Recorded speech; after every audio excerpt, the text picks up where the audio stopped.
প্রিয় দর্শক, দৈনিক সোনালী খবরের সম্পাদক মনিরুজ্জামান মনিরের সম্পাদনায় আজ তুলে ধরা হচ্ছে ঢাকা মহানগর উত্তর পল্লবী থানা ৩ নং ওয়ার্ড প্যারিশ রোডের দুর্দশা নিরসনে এগিয়ে যাচ্ছে না দ্রুত কন্ট্রাক্টর। কোনো তৎপরতা নেই এলাকার নেতৃত্বাধীনে যারা আছেন। একটু বৃষ্টি নামলে এই সড়কে আর পথ হাঁটা যায় না, যানবাহন তো প্রবেশ করা নিষেধই। এই বিষয় নিয়ে একটু কথা বলবো এলাকাবাসীর সাথে। প্রিয় দর্শক, থাকবেন আমাদের সাথে। ওয়ালাইকুম, ভালো আছেন? আলহামদুলিল্লাহ। ওয়ালাইকুম আসসালাম রহমতুল্লাহি ওয়া বারাকাতুহু। তো এই যে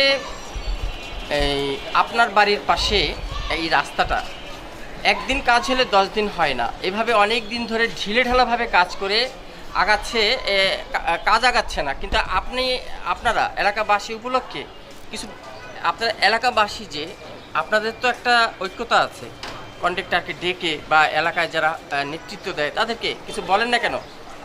বললেও তারা ঠিকমতো কাজ করে না, আসে না, তারপর তাদেরকে পাওয়া যায় না। তাদের যে লোক আছে, লোক দিয়ে কাজ করায়, মেইন যে কন্ট্রাক্টর যে এইটা কাজ করে, নাম কি তার? তার নাম সঙ্গে আমরা জানি না, তাদের দেখি নাই কোনো। হ্যাঁ, তারা দেখি নাই।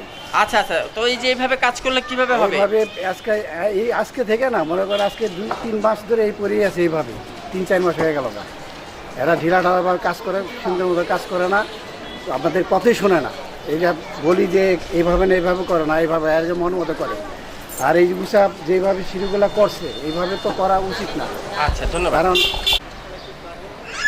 এই যে প্যারিশ রোডে আপনার যে কাজটা হচ্ছে না, আপনাদের কাছে কেমন লাগছে? আমাদের কাছে তো বিরক্ত লাগছে। আমাদের কাছে তো এটা ঠিক লাগছে না যে রাস্তাঘাটের অবস্থা ভালো না। দ্রুত কাজ মানে আগাচ্ছে না। না, এই যে ঈদের ছুটিতে কাছে আসে নাই এখন। প্রিয় দর্শক, শুনলেন এলাকাবাসীর দুর্দশার কথা। দুর্দশা নিরসনে আমরা এলাকাবাসীর হস্তক্ষেপ চাই এবং এলাকাবাসী জেগে উঠুক, এমনটাই প্রত্যাশা করছি। ছিলাম আপনাদের সাথে শাহ আলম সম্রাট, রিপোর্টার, দৈনিক সোনালী খবর।